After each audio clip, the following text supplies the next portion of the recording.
Hi everyone, my name's Kyle Wilson, former amateur MMA champion with over 10 years experience training across various martial arts. In this video, I'm going to break down the short but sweet Namajunas Weili Zhang bout at UFC 261. So, Rose comes out, she's immediately showing us this beautiful in and out movement, trying to find a home for a stepping jab. Every time she lands this jab, Weili Zhang was countering with an inside low kick.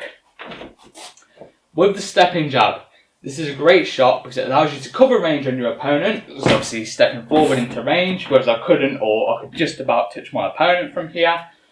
And it's also a very powerful jab, as opposed to a stationary jab where I generate all my power from twisting and by pushing my body weight forward. The stepping jab allows me to bring my entire body weight behind the punch. The problem with this jab is that because I'm stepping, I have to plant all my weight on this lead leg. This means if I'm kicked right now, it's very hard to pick my leg up to check or push off my lead leg to retreat out of range of the kick altogether. So every time Rose stepped forward and jabbed, Weili Zhang was throwing an inside low kick. So the inside low kick, she's picking up her lead leg, turning the lead hip over and slamming her shin into the inside of Rose's thigh. When you throw the stepping jab, you also have to be careful for traditional Thai low kicks, because I'm turning my knee out, exposing the back of my knee. So if I'm kicked here, it will buckle me. Also calf kicks and lead side kicks. This was absolutely the right game plan to deploy by Weili Zhang. By throwing this kick and disrupting Rose's rhythm and the first punch of the combination, it made it hard for Rose to follow up because she was off balanced. By also targeting that leg, it would have caused inflammation on the leg, which means as the fight went on, it would have been hard for Rose to deploy her in and out movement and would have forced Rose and Weili to fight in the pocket. So it would have been interesting to see how that fight played out. Obviously this fight didn't last this long and Rose didn't take a ton of damage on that leg. Once she had established this in and out movement, she used what's called a pendulum step or a pendulum kick, using a lead roundhouse kick to get the knockout. Now, if you think of a Newton's cradle, which is the balls on the string with the framework, you pick one ball up, it drops, there's a transfer of momentum, the foul ball comes up and swings, comes back, transfers the momentum through the other balls, and the balls keep swinging because of the transfer of the momentum. It's the same thing with this kick. So with the pendulum step, the movement is really about making the back leg become the front leg, or at least bringing them together. The front leg comes up, lands a kick, and then back in this close stance when my feet are together, and then taking my rear leg back to this wide stance so I'm safe. Notice, as part of the sequence, we're bringing our feet together. In striking, you're always taught this is a big no-no. That's because I'm raising my centre of gravity, and I don't have a wide base. So if I'm punched, kicked from here, pushed, etc., I can't lean back, I can't lean side to side to ride out any of the momentum. So at the very least, I'm going to be dropped.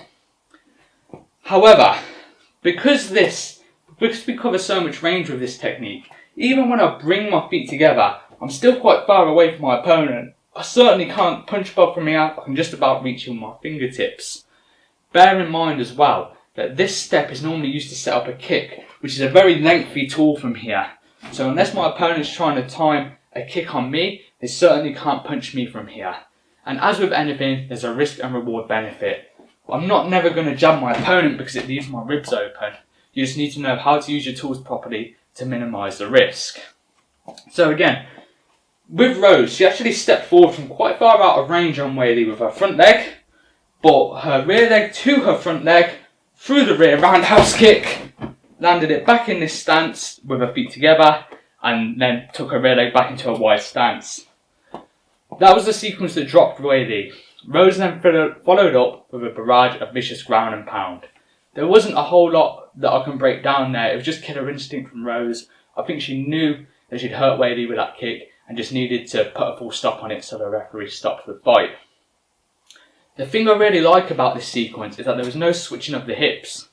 A lot of people, when they want to kick off their lead leg, they have to make it their back leg first, by either performing a switch step, then kicking, or stepping through to change stance and then kicking that way. Neither of them techniques are wrong, but it does add an extra half a second or so onto the sequence, and it means that there's more chance of my opponent seeing it coming because they're going to see the switching of the shoulders before I throw the kick, meaning that I'm more likely to get countered myself.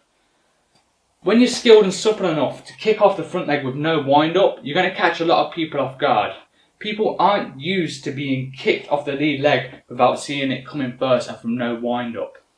It's a really quick and nice kick. I recommend adding it to your arsenal with some practice, so get stretching.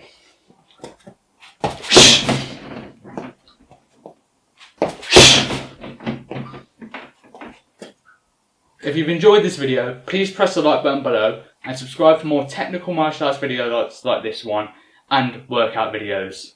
Thank you for your time.